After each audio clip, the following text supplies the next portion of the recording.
Vehicle, ठीक है, vehicle. और ये इंजन 2 व्हील में भी रहता है, 4 व्हीकल में भी रहता है और 6 व्हीकल में भी रहता है।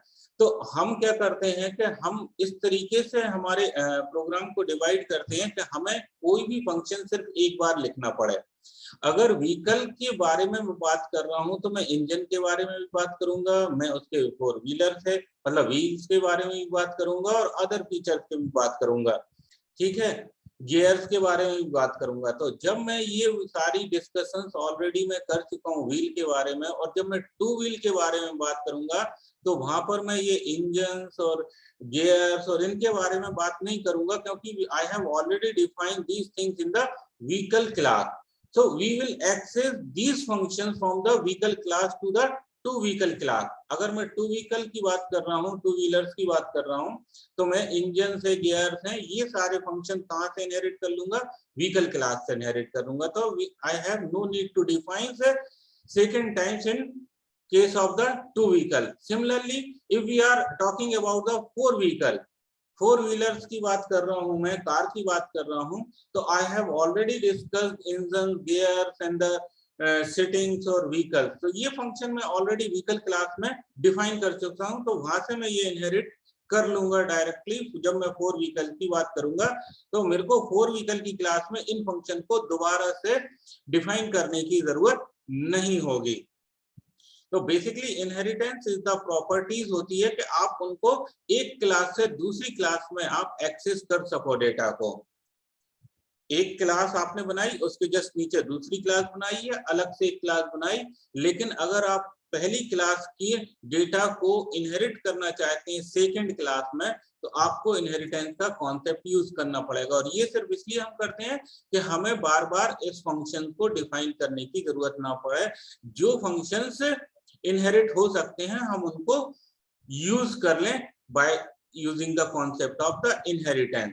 जैसे कि फिर हम रियल लाइफ एग्जांपल में जाते हैं, वही पेरेंट्स हमारी फैमिली को देखिए, ठीक है, कि अगर मैं ग्रैंड सन हूं तो मेरे अंदर कुछ प्रॉपर्टीज फादर की होंगी और कुछ प्रॉपर्टीज जो होंगी एट्रीब्यूट मेरे ग्रैंडपा के भी आ जाएंगे, ग्रैंडफादर के भी आ जाएंगे।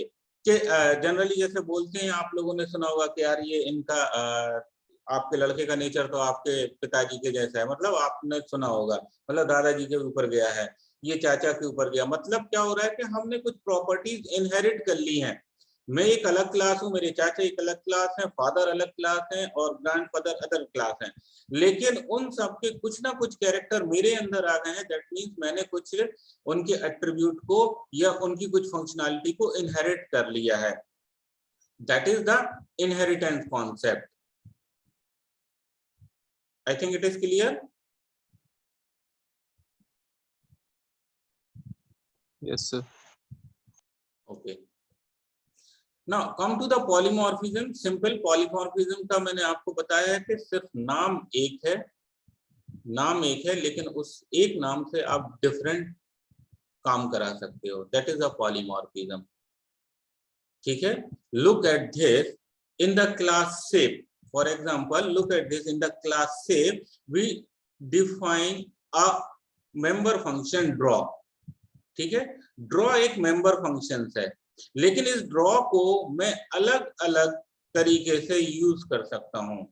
When we use shape for a triangle, then we can draw the shape of triangle. When we work with the circle, then we can use this draw function for the circle. If we work with the square, then we can use this draw functions for the square. तो मतलब क्या हो रहा है कि सिर्फ एक हमारे पास फंक्शन बनाया है और उस फंक्शन से मैं अलग अलग तरीके के काम करा रहा हूं। That is called a polymorphism. ठीक है, फंक्शन एक, नाम एक, काम अनेक। That is the Hindi definitions of polymorphism.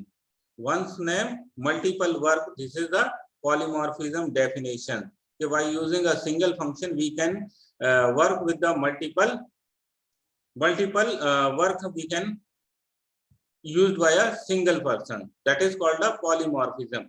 The process of making an operator to execute different behavior in the instance is known as the operator overloading. Function overloading is the concept of the polymorphism. कि अगर आप operator loading है, अब आप operator loading में देखिए जैसे plus का साइन है, व्हेन वी यूज प्लस साइंस between two numeric value, it will added and produce the sum of the two value. When we put this plus sign between the two string, then the two string will concatenate. आपने देखा होगा कि जब मैं इस plus sign को integer values के साथ यूज करता हूं तो इसका बिहेवियर क्या हो जाता है, ऐड करके मेरे को रिजल्ट दे देगा। लेकिन यही प्लस ऑपरेटर जब मैं स्ट्रिंग के साथ यूज करता हूं तो दो स्ट्रिंग ऐड नहीं होती, कॉन्कनेट हो जाती, जुड़ जाती हैं। तो that is the operator overloading, कि मैंने प्लस से मैंने इंटीजर वैल्यूज को भी परफॉर्म करवा रहा हूं और प्लस से मैं क्या करवा रहा हूं, स्ट्रिंग को कॉन्कनेट भी करवा रहा हूं। तो that is the operator overloading. Similarly वही चीज बोलिए कि फंक्शन ओवरलोडिंग भी हम करते हैं। तो दैट इज द पॉलीमॉर्फिज्म, के काम एक है, हमारा नाम एक है फंक्शन का, लेकिन हम उस फंक्शन से मल्टीपल वर्क कर रहे हैं। तो this is called the polymorphism. Now, benefit of OOPs. The OOP offers several benefits to both the program designer and the user. Through inheritance, we can inherit redundant code and extend the use of the existing class.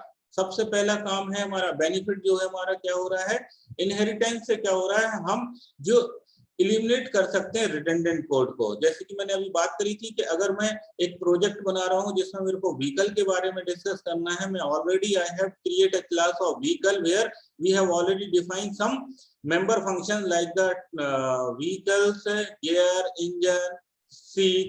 These functions we have already defined. Now when we talk about the two vehicle, so just we will inherit these function in two vehicle.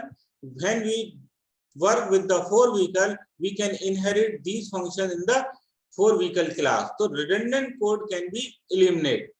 ठीक है, that is the benefit of the inheritance. Similarly, polymorphism अगर मैं use कर रहा हूं तो मैंने function को एक बार यूज किया है और डिफरेंट तरीके से मैं उसको वर्क करा सकता हूं। That is the another benefit कि आप रिडंडेंट कोड को बहुत आसानी से एलिमिनेट कर सकते हो by using the concept of the inheritance और by using the concept of the polymorphism.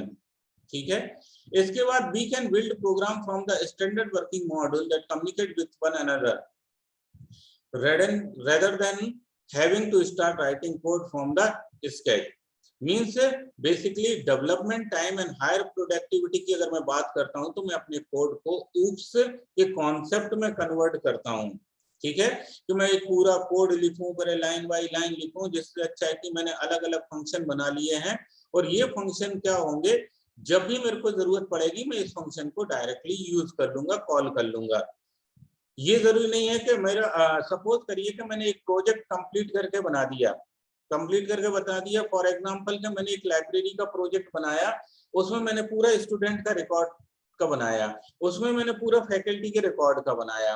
ठीक है, एक लाइब्रेरी प्रोजेक्ट था, अलग था मेरा, लेकिन मैंने उसमें एक क्लास बना के रख ली स्टूडेंट की, एक क्लास बना के रख ली फैकल्टी की।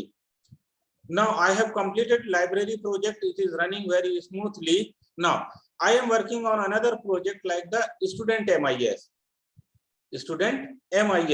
In that time मैं क्या करूंगा कि सेपरेट स्टूडेंट के लिए फिर से मैं वर्क करूंगा? No, I will fetch or I will use the class from the library project. Library project में मैं ऑलरेडी स्टूडेंट का रिकॉर्ड में क्रिएट करके रख चुका हूं, तो मैंने उस रिकॉर्ड को डायरेक्टली स्टूडेंट MIS में को रिलेट करा दिया और इंटीग्रेटेड करा दिया। दैट इज मीन्स कि मेरा डेवलपमेंट टाइम बढ़ गया और मेरी प्रोडक्टिविटी भी बढ़ गई, कि आपने कम समय में ज्यादा आपने फीचर्स इन्वॉल्व करते हुए प्रोजेक्ट को कंप्लीट कर लिया इन शॉर्ट टाइम में। That is the benefit of the OOPs. Principle of data hiding helps the programmer to build a secure program that cannot be invaded by the code in other part of the program. Suppose करिए कि आप अपने code को hide करना चाहते हैं, तो ये बेनिफिट भी OOPs के कॉन्सेप्ट ने आपको प्रोवाइड कराया है कि आप सिर्फ एक ऑब्जेक्ट के थ्रू आप डेटा को एक्सेस करिए, रेदर देन के पूरा डेटा प्रोवाइड कराने के, कि हमें पूरा डेटा किसी दूसरे प्रोग्राम में पास नहीं करने देना है। ठीक है, सिर्फ जो डेटा की डिमांड है वही डेटा हमारा बाहर जाए, तो उसके लिए हमने ऑब्जेक्ट की हेल्प से सिर्फ वही डेटा बाहर निकाल